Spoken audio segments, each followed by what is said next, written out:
Assalamualaikum warahmatullahi wabarakatuh. Saya Bintang Kurnia akan mempresentasikan tentang sistem imunitas. Saya Bintang Kurnia dengan NIM 2110301011.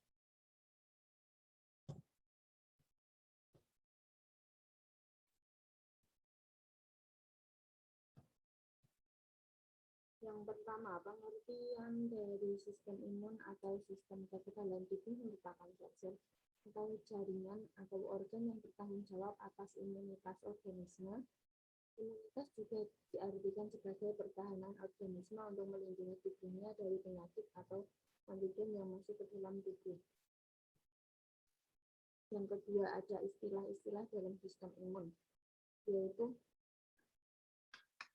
imunologi. Imunologi adalah ilmu yang mempelajari tentang sistem kekebalan tubuh, antibodi atau imunoglobulin.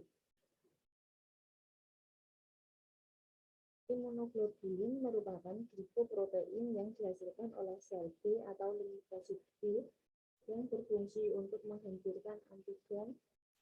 Antigen sendiri merupakan protein asing yang masuk ke dalam plasma darah. Agglutinogen yaitu yang terdapat dalam sel darah. Serum adalah plasma darah yang sudah dipisahkan dari fibrinogen. Serum mengandung protein atau antibodi. Selanjutnya ada autoimun. Autoimun adalah penyakit yang terjadi akibat sistem imun yang menyerang sel-sel sehat dalam tubuh kita sendiri. Imunodefisiensi. Imunodefisiensi adalah ketidakmampuan tubuh dalam memberikan respon imun yang normal. Infeksi adalah suatu keadaan saat tubuh kemasukan antigen yang bersifat patogen. Patogen adalah yang bisa menimbulkan penyakit sehingga menimbulkan gejala demam sebagai reaksi tubuh untuk menolak antigen tersebut. Demam merupakan proses pertahanan dari sistem imunitas yang ada di dalam tubuh. Selanjutnya, sel dan organ yang berperan dalam sistem imun. Ada dua, yaitu sel leukosit atau sel darah putih dan agranulosit. Sel leukosit terbagi menjadi dua jenis, yaitu granulosit dan agranulosit.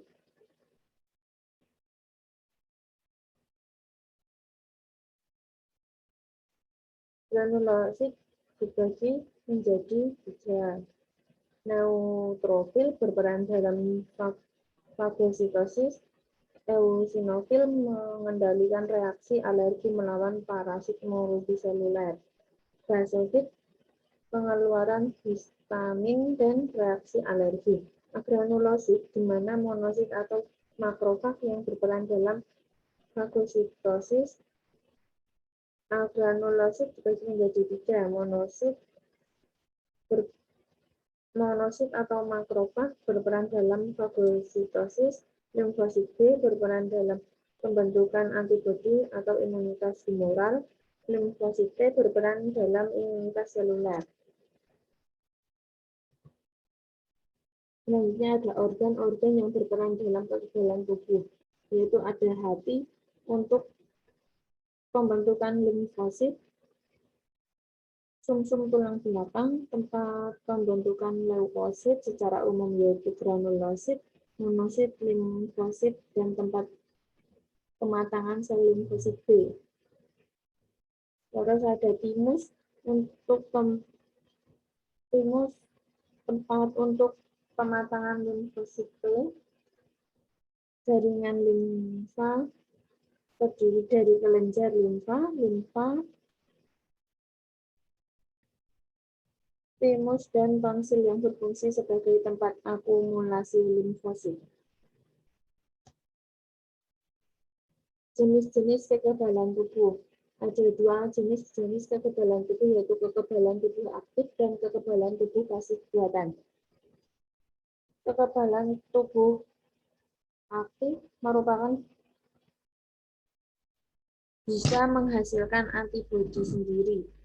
dibagi menjadi 3, kekebalan tubuh alami, kekebalan tubuh buatan, kekebalan pasif. Untuk kekebalan alami, jika sudah terpapar penyakit, maka tubuh akan menginduksi sel plasma, yang dimana sel plasma akan menghasilkan sel bodi. Untuk kekebalan buatan, tubuh dibuat untuk menghasilkan antibodi, diberikan imunisasi wajib untuk membentuk suatu pertahanan tubuh atau imun. Untuk kekebalan pasif, tubuh tidak menghasilkan antibodi.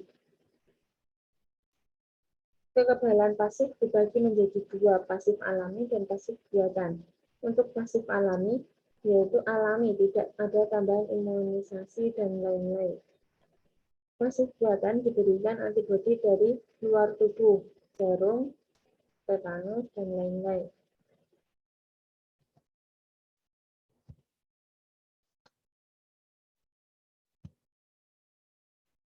Jenis-jenis mekanisme sistem pertahanan tubuh. Setelah ada mekanisme pertahanan tubuh non-spesifik dan sistem imun adaptif. Sistem pertahanan tubuh non-spesifik yaitu tidak membedakan satu organisme dengan yang lainnya. Pertahanan tubuh ada 2, yaitu internal dan eksternal. Eksternal berupa kulit, hidung, mukosa, membran, rambut, dan silia. Setelah patogen berhasil masuk ke dalam jaringan tubuh, maka yang akan bekerja adalah sistem pertahanan tubuh non-spesifik, tetapi pada bagian internal. Internal sendiri ada sel fagosit yang berupa neutrofil, monosit, dan makrofag, dan bisa berupa sel natural killer atau sel NK. Sel NK bisa menyerang sel yang tidak mempunyai ekspresi protein. Sel NK bisa langsung menyerang patogen tanpa perlu aktivasi. Sistem imun adaptif atau spesifik. Pada sistem pertahanan tubuh spesifik sudah mengenali patogen yang masuk ke dalam tubuh. Setelah mengenali lalu menghancurkan. Setelah menghancurkan, yang berperan dalam sistem pertahanan tubuh adalah limfosit. Merupakan respon imun yang jauh lebih. Sistem imun adaptif merupakan respon imun yang jauh lebih kuat karena setiap patogen akan diingat bersifat spesifik terhadap patogen, terhadap antigen tertentu. Dibagi menjadi 2, yaitu imunitas humoral dan imunitas seluler yang dimodifikasi oleh sel T. Ada 3 jenis sel B atau limfosit.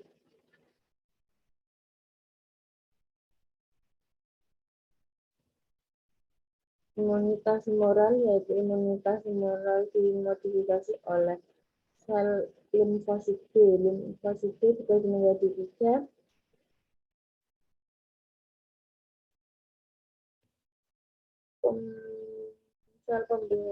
Sel B pembelah, dan plasma pengingat untuk mengingat antigen yang pernah masuk dan menstimulasi sel B plasma jika terjadi infeksi yang kedua kalinya.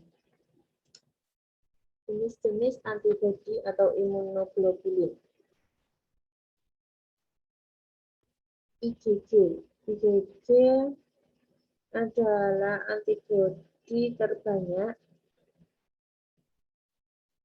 sekitar 75-80%. Tetapi molekul antibodinya terkecil. Dapat ditemukan di suatu cairan tubuh, terutama di dalam darah. IgG juga dapat menembus plasenta ibu hamil. Untuk IgA, antibodinya sekitar 10-15%. Dapat mengagglutaminasi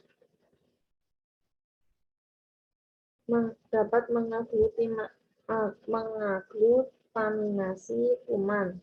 Terdapat di bagian tubuh yang diselimuti oleh lendir seperti mata, vagina, dan cairan tubuh seperti ASI, getah lambung, air liur, dan sekresi usus. Untuk IgM, mempunyai molekul terbesar dari antibodi yang lain. IgE terdapat di paru-paru dan di selaput lendir. IgD, sebuah antibodi yang jumlahnya paling sedikit, yaitu 1%.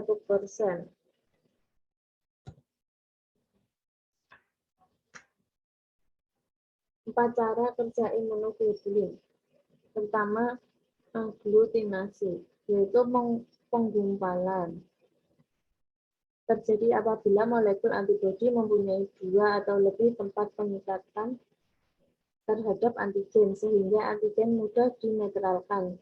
Kemudian diabsonisasi, kemudian difagositkan.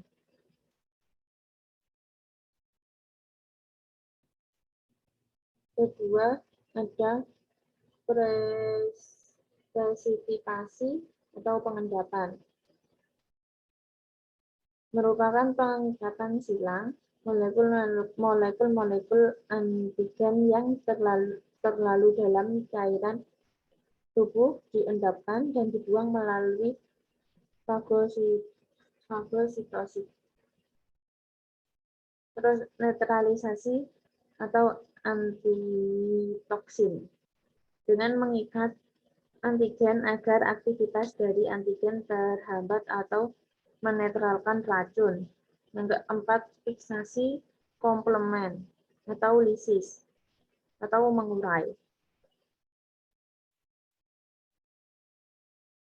Molekul protein yang dimana komplement itu bisa terjadi karena adanya infeksi yang akan menguraikan antigen dan menjadi lisis atau hancur.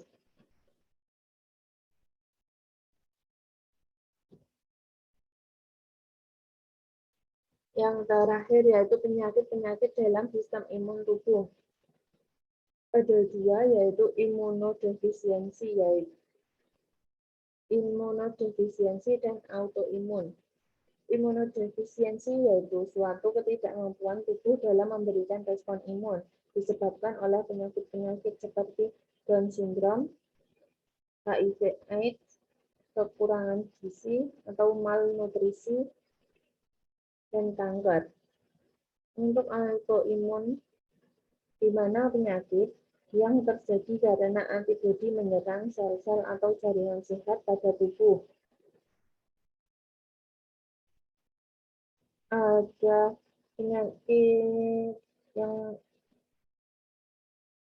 rematik adalah antibodi yang menyerang persendian, diabetes mellitus tipe 1.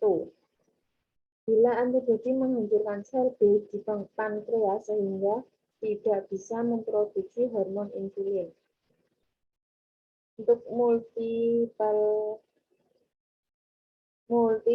sklerosis, bila antibodi menyerang pada lapisan pelindung di sekitar saraf, dapat menyebabkan multiple